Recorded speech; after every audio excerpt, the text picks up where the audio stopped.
You're at a dinner party. The laughter is a wall of noise. You catch every third word. You smile and nod.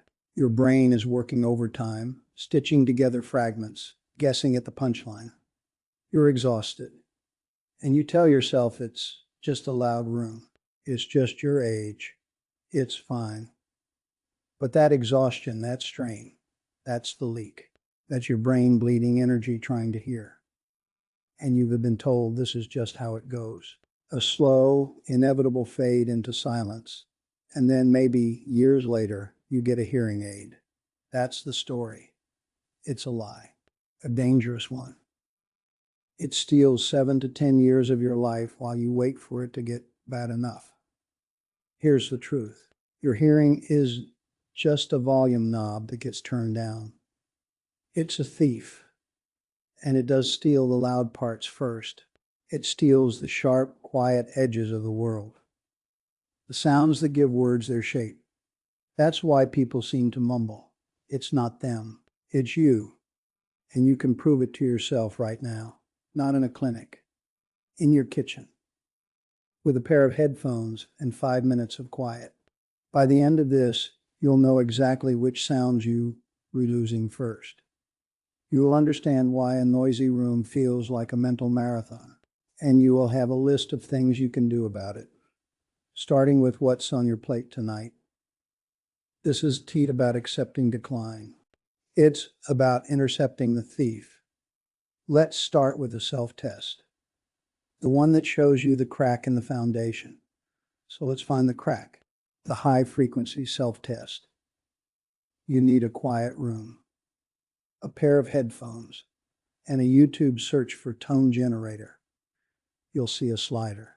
Start at 8,000 hertz. That's a piercing, quiet sound, like a mosquito whine in a distant room. Play it in your right ear, then your left. Now slowly drag that slider down through 6,000, 4,000, 3,000. You are mapping the edge of your hearing, the exact frequency where the sound vanishes into silence. That's your personal border. Now, here's the red flag. If you lose that tone at 4,000 hertz or above, that's not just aging. That's the thief at work. That's the early warning. The surprise?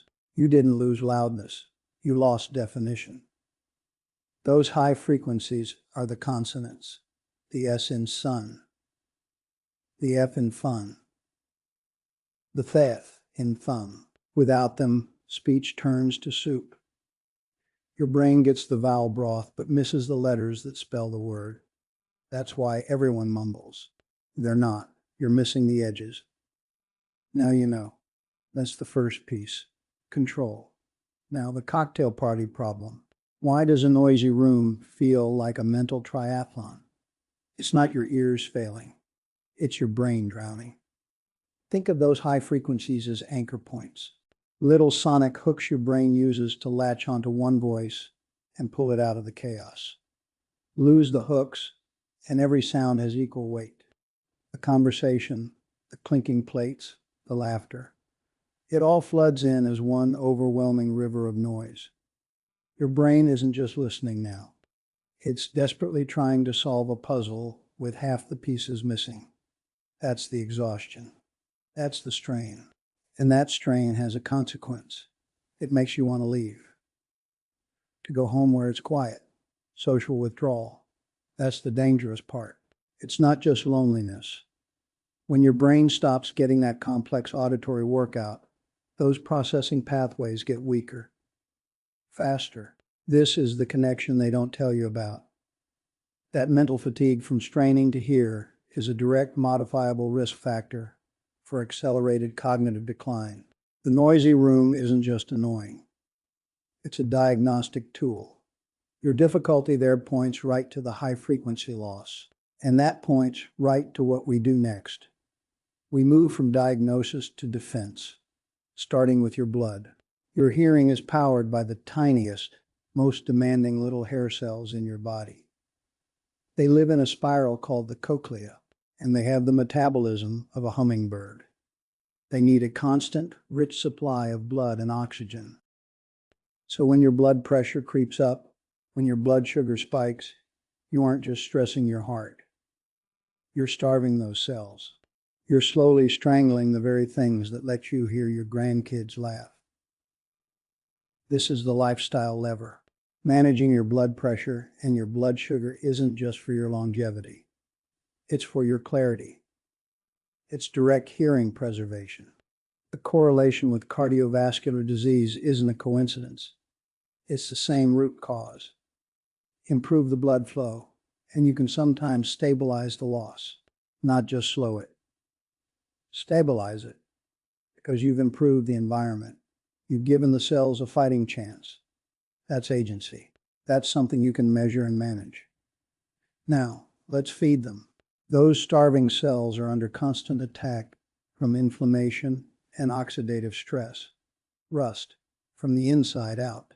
Your body has a defense system, but it needs the raw materials, potassium and magnesium.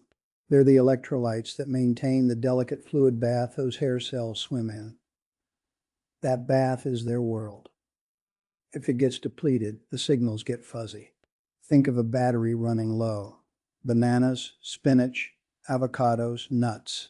That's your ammunition. Then the antioxidants, folate, vitamins A, C, E. They are the rust proofing. They soak up the damaging particles before they can kill a cell. Leafy greens, berries, carrots. And finally, omega-3s from fatty fish and walnuts. They turn down the inflammation. The surprise here is magnesium. A deficiency doesn't just weaken the system. It makes your hearing acutely vulnerable to damage from everyday noise, the traffic, the lawnmower, the loud TV. It removes the armor. This isn't generic wellness. This is targeted mechanical defense. You are fortifying a specific, fragile part of your body with specific tools from your kitchen. It's not magic. It's logistics. You're supplying the garrison. Now for the tools. The bridge between what you're doing at home and a clinical device. First, sound therapy. Your brain needs exercise. If those auditory pathways are getting weak from lack of clear input, you can strengthen them. Auditory training apps. They're simple. They play distorted words or sounds against background noise, and you have to identify them. It's physical therapy for your hearing center. The surprise? Consistency here can improve your speech comprehension by 10 to 20%. Without fixing your ears at all, you're fixing the processor. You're teaching your brain to better use the signals it still gets. That's leverage. Then the hardware. Personal sound amplification products, PSAPs. They are not hearing aids. They are not FDA regulated or programmed to a prescription. They are amplifiers. And for mild situational loss, straining to hear the television following a lecture, they can be a game changer. They cost between $100 and $500. They are a tool, not a solution, not a surrender. A tool for a specific job. Think of them like reading glasses you pop on for the movie. They buy you clarity and reduce the strain. They keep you in the conversation while you work on the deeper fixes with diet and blood flow. If you've done the tone test and found that high frequency gap and you want an immediate assist for the TV, I've linked to a well-reviewed, simple-to-use PSAP in the description below. It's the one most often recommended as a first step. Okay, let's bring it back to that dinner party. The noise, the exhaustion, that wasn't a sign of helpless decline. It was a specific diagnostic clue flashing in bright lights. Difficulty in noise points directly to high-frequency loss. That loss points directly to brain processing strain.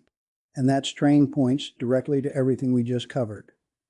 The magnesium for the armor, the antioxidants for the rust, the blood pressure management for the fuel lines, the auditory training for the processor, the PSAP SAP for a little boost. You see it now. It's not one big, scary, inevitable thing.